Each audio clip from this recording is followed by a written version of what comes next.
Kinonfirma naman ni Transportation Secretary Vince Dizon na prioridad ng ahensya na mapaisailalim sa public-private partnership ang ilang paliparan sa Pilipinas. Partikular na yung mga nasa lugar na kilala bilang tourist destination.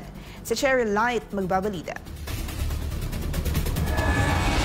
Plano ni Secretary Vince Dizon ng Department of Transportation na mapabilis ang pagpapatupad ng Public-Private Partnership o PPP sa ilang regional airports sa bansa. Mayroon na anyang ilang paliparan na nasa pipeline para sa PPP. Ibig sabihin nito, nasa proseso na ng pagpaplano o pagpapatupad ang mga proyekto.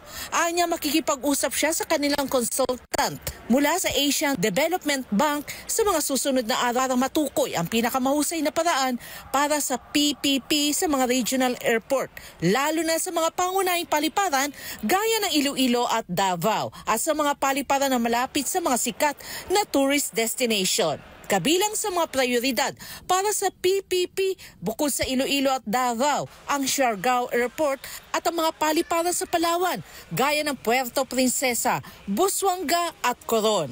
Paano ka makakapag-attract ng turista kung ang airport mo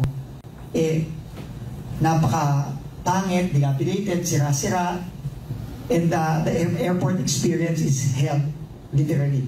Pinuri rin ni Dizon ang mga paliparan sa Legazpi at El Nido na itinayo noong administrasyon ni dating Pangulong Rodrigo Duterte. Gayunpaman, binigyan din niya na ang mga bagong paliparan ay dapat na patakbuhin, mapanatili at mapagana ng pribadong sektor.